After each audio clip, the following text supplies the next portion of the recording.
पूरे संसार में अगर सबसे भयानक सेलेस्टियल वेपन के बारे में बात की जाए तो वो है भगवान विष्णु का सुदर्शन चक्र। सुदर्शन चक्र ऐसा ही घूमने वाला हथियार था जिसको छोड़ते ही शत्रु के मन में मृत्यु का डर बैठ जाता था। इस शस्त्र को भगवान श्री कृष्ण ने आखिरी बार अपने जीवन काल में ही यूज किया था। उसके बाद ये अस्त्र कहीं खो सा गया। क्या यह अस्त्र अपने धारण करता विष्णु जी के पास लौट गए थे या यह अस्त्र अभी तक इस धरती में ही समाई हुई है? जानने के लिए वीडियो के अंत तक जुड़े रहिए। सुदर्शन चक्र का मतलब है अच्छाई का चक्र। पुराणों के अनुसार ये चक्र दिखने में जितना सुंदर था उतना ही भयंकर भी था। सुदर्शन चक्र भगवान विष्णु के मूल हथियारों में एक था, इसलिए इस अस्त्र को सिर्फ भगवान विष्णु या तो भगवान विष्णु के कोई अवतार ही इसको धारण कर सकता था। सुदर्शन चक्र ऐसा एक हथियार था जिसका निशाना अचूक था, मतलब इस अस्त्र को जिस भी कार्य के लिए छोड़ा जाता था यह अस्त्र उस कार्य को संपन्न करने के बाद ही लौट आता था। जब तक यह अस्त्र उस कार्य को संपन्न नहीं करता तब तक यह अस्त्र उसका पीछा करता था और अंत में उस शत्रु को मार गिराता था।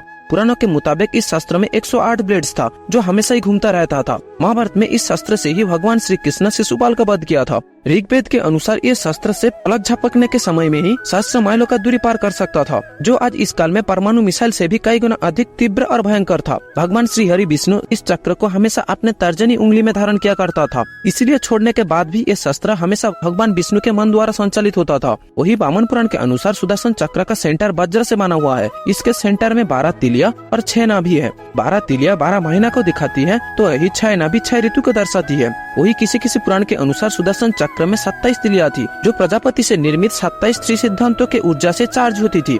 इसके अलावा भी सुदर्शन चक्र में 8 परिघ था जो 8 पुरुष सिद्धांतों को दर्शाती थी। ये चक्र हमेशा शून्य मार्ग में भ्रमण करता था, इसलिए ये शस्त्र से कुछ सेकंड में ही एक जगह से दूसरी जगह में बहुत ही आसानी से और तीव्र वेग में पहुंच सकता था। ऋग्वेद के मान्यता के अनुसार सुदर्शन चक्र कोई चक्र था ही नहीं, ये एक समय का चक्र था जो हमेशा चलता रहता था। भगवान विष्णु को अगर समय में हेरफेर करना हो या फिर कोई पापी को उसके कर्म का दंड दिलाना हो तो भगवान विष्णु हमेशा इस चक्र से ही समय को पीछे करके उस शत्रु पर वार करता था। महाभारत में भगवान श्री कृष्ण भी इस चक्र की मदद से ही समय को रोक कर रख सकते थे, समय के आगे और पीछे भी जा सकते थे। जयद्रथ के वध के समय श्री कृष्ण इस चक्र से ही सूर्य को कुछ समय के लिए ढक दिया था, जिससे कि अर्जुन आसानी से जयद्रथ का वध कर पाए।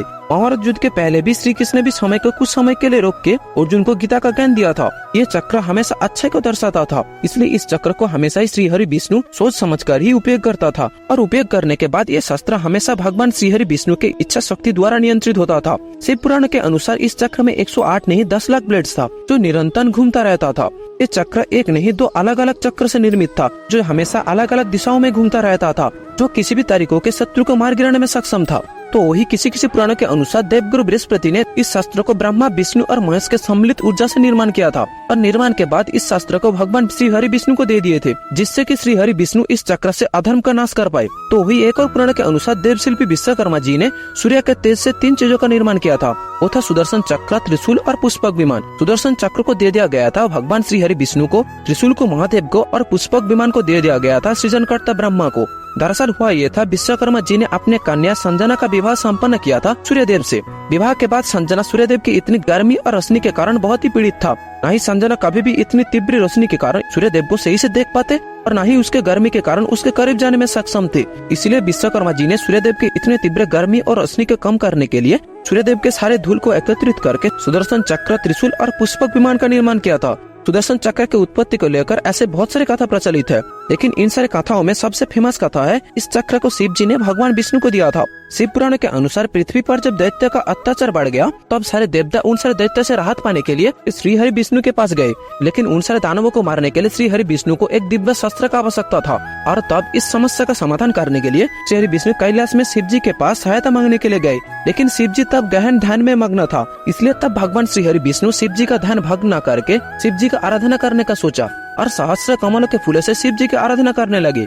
ये देखते ही भगवान शिव शंभु श्री हरि विष्णु के परीक्षा लेने का सोचा और उन सहस्त्र कमलों के फूलों में से एक फूल को छुपा लिए। भगवान श्री हरि विष्णु जब अपने पूजा संपन्न करने जा रहे थे तब भगवान श्री हरि विष्णु ने देखा सहस्त्र कमलों के फूलों में से एक कमल के फूल मिसिंग है और तब भगवान श्री हरि विष्णु बिना सोचे ही अपने कमल नेत्र को भगवान शिव शंभु के चरणों में अर्पित करने के लिए सज्ज हो गए। ये देखते ही महादेव बहुत ही प्रसन्न हुए और वरदान के स्वरूप भगवान विष्णु को सबसे घातक शस्त्र सुदर्शन चक्र दिया, जो एक पल में ही किसी भी तरीके के शत्रु को मार गिराने में सक्षम था और तब से ही ये शस्त्र भगवान विष्णु के पास है। अधर्म के नाश करने के लिए विष्णु जी हमेशा इस चक्र का यूज करता था, इसलिए भगवान श्री हरि विष्णु का और एक नाम चक्रधारी भी पड़ा था। तो वही विष्णु पुराण के अनुसार सुदर्शन चक्र भगवान श्री हरि विष्णु का कुंडलिनी शक्ति का प्रतीक है और इस चक्र का निर्माण खुद श्री हरि विष्णु ने ही किया था। इसलिए इस चक्र को सिर्फ भगवान विष्णु या तो उनके अवतारी इसको धारण और छोड़ने में सक्षम था।